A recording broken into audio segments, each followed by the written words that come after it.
kababayan.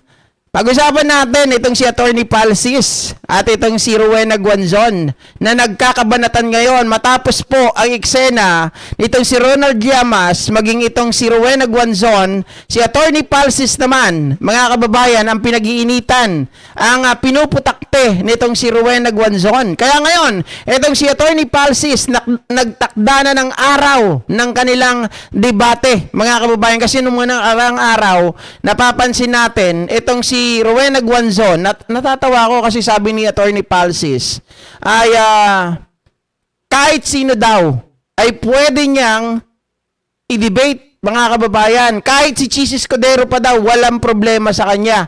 Sabi niya ganoon, pag si Guanzon ang nakadebate ko, mag-hire na ako ng security or bodyguard for that day. Baka magwala kasi siya eh. Alam naman natin talagang grabe magwala etong si Rowena Guanzon, di ba? Mga kababayan, baka pagmumurahin siya nito. Kahit nga yun sa social media, nagbumura to eh. Tawag niya kay Attorney Palsis, Attorney Paltik, o may saltik. Di ba? Mga kababayan, at sinasabihan niya pa nga ito na idiot daw. Ang sagot naman ni Rowena Guanzon dito, mga kababayan, okay ako. Basta maligo ka muna ng 3 beses. Yan ang sinasabi ni Rowena Guanzon. Kaya, sabi ko, teka lang, parang nonsense naman yung mga sinasabi nitong ni Rowena Guanzon. Kasi, anong kinalaman, mga kababayan, di ba? Anong kinalaman po ng kanyang pahayag na maligo muna si Attorney Palsis? Parang ang labo ata nun, guys. Di ba?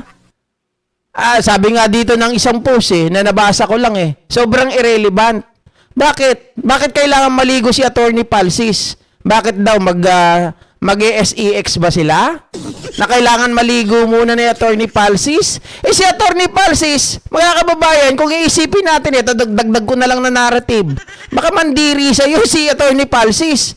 Alam naman natin si Attorney Palsis mga kababayan. Alam naman natin na third sex. Diba? Hindi ako hindi ko minamalit si Attorney Palsis. Hinahangaan ko nga yan kahit pink yan mga kababayan. Diba? Baka mandiri. At, Diyos ko, kayo ba papatol pa kayo kay Guanzon?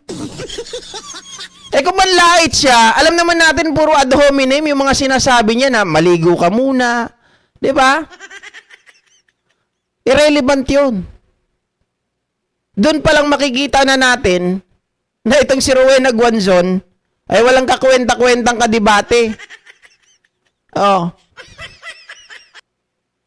Kala mo naman kagandahan, akala mo naman may asim pa. Sorry to say, nakababayang Ilongga ko yang si Guanzon, binago niyang pagiging walambing namin. Kahuluyagid, yeah. Kahuluyagid, yeah. Ito. Ano nyo pala to Ma'am Gina 31, pati si Mrs. ko Ilongga to Diyos ko. Member din si Bongson ng LGBTQ Sir GP. Tomboy ba to? Pero mga kababayan, sino naman ng papatol dyan? Hindi, ako lang yun sariling opinion ko lang, mga ka-GPnatics. Kahit naman siguro mayaman to si Guanzon, may papatol pa ba dito? May lupa na yan si Guanzon. Ito pa, sabi ni Attorney Jesus Palsis. Schedule debate challenge. Sorry po, Madam Perfume and Most Hygienic.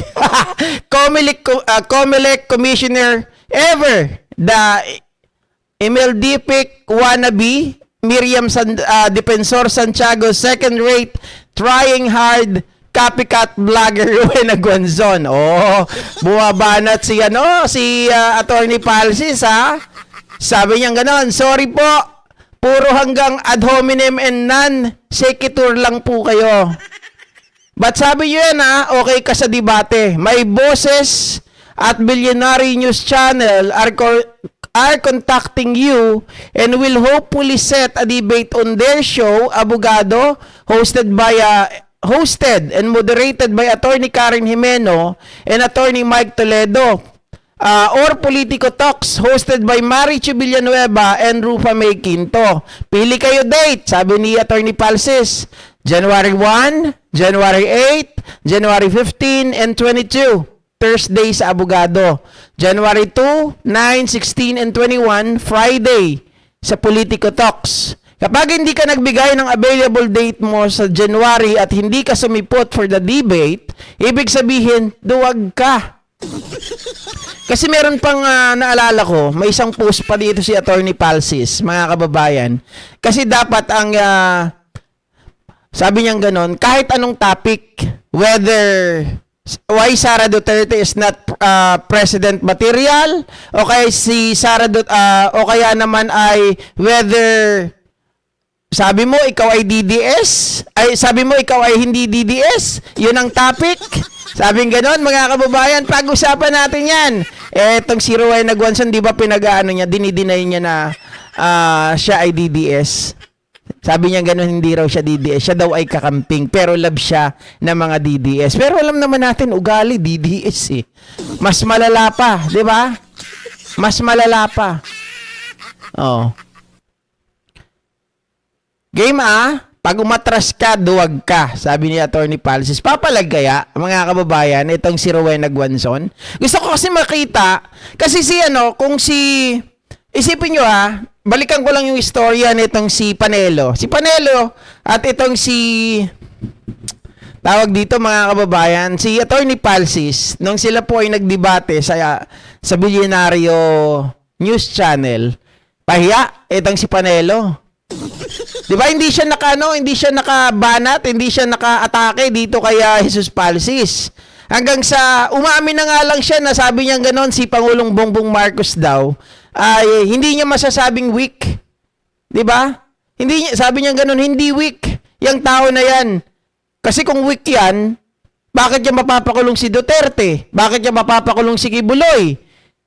In-underestimate natin yung tao, pero hindi siya weak. Mga kababayan, sabi ni Attorney Palsis, tama ka dyan. Pero mas gusto kong sabihin, tuso si Pangulong Bongbong Marcos. Etong si Guanzon, mga kababayan, inaasahan ko na kapag hindi na nakasagot to, o kaya naman, baka mag-grandstanding na pag siya ay nabukeke, di ba?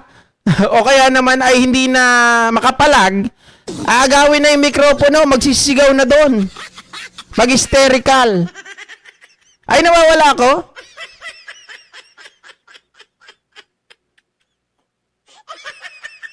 Nawala ba ako, Ma'am Margie Barcebal?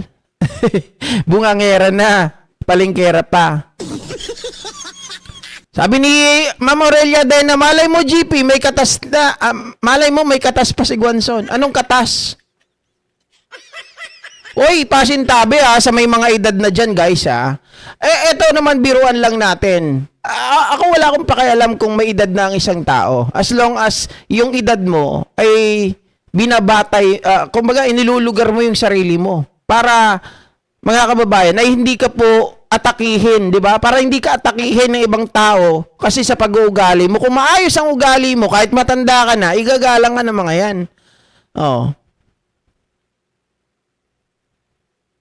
Thank you, Ma'am Lucy San Ramon. Kahit may asim pa yan, ang baho ng bunganga niyan kung makamura, sabi ni JB Rose. Si Buanzon at Piggy Deki hindi yan sila magdidebate, Ma'am Gina 31. Kasi magkakulay yan. Magkakulay yan, hindi yan magbabasagan si Tikia. Tapos si Guanzon, hindi. Ma'am Bargie, ikaw siguro yung nawawala. Ayun, baka sa akin lang. Na-miss mo lang siguro ako. Baka yung signal mo nawawala. 'Di ba? Okay naman sa akin. Naka-ready na nga Globe tapos si Huawei dito, si Converge.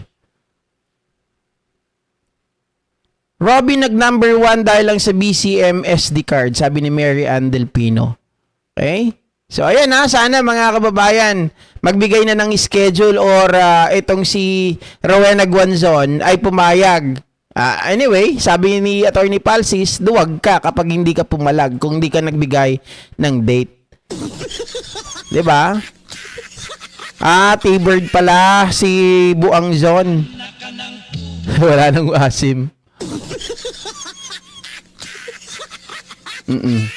Pero baka may ano dyan, baka sakali may pumatol, may pera yan eh. Si Ronaldo Jaime, ikaw payag ka ba? Si Guanzon mapera, bibigyan ka ng milyones. Walang iya naman yan. Parang di ko kayang sikmurahin pag ganyan, no? Pero na lang siguro kapag ang trabaho ko ay callboy talaga. Joke lang. Puro kalokohan naman tayo dito. Okay, so iwanan na natin yan mga kababayan. At ito naman ang pag-usapan natin, Diyos ko. Meron pa ba tayo? Uy, sayang. Ito, pag-usapan muna natin si Pulongski. Mga kababayan, mga ka-GPnatics. Last topic natin yung dalawa, hindi natin maano. Bukas na lang. Okay? Kasi schedule ko 9 o'clock eh. Baka maano tayo, yung trainer ko. Magantay doon. Okay, so ito na pag-usapan natin si Pulongski, mga kababayan. Congressman Pulong, change strategy or change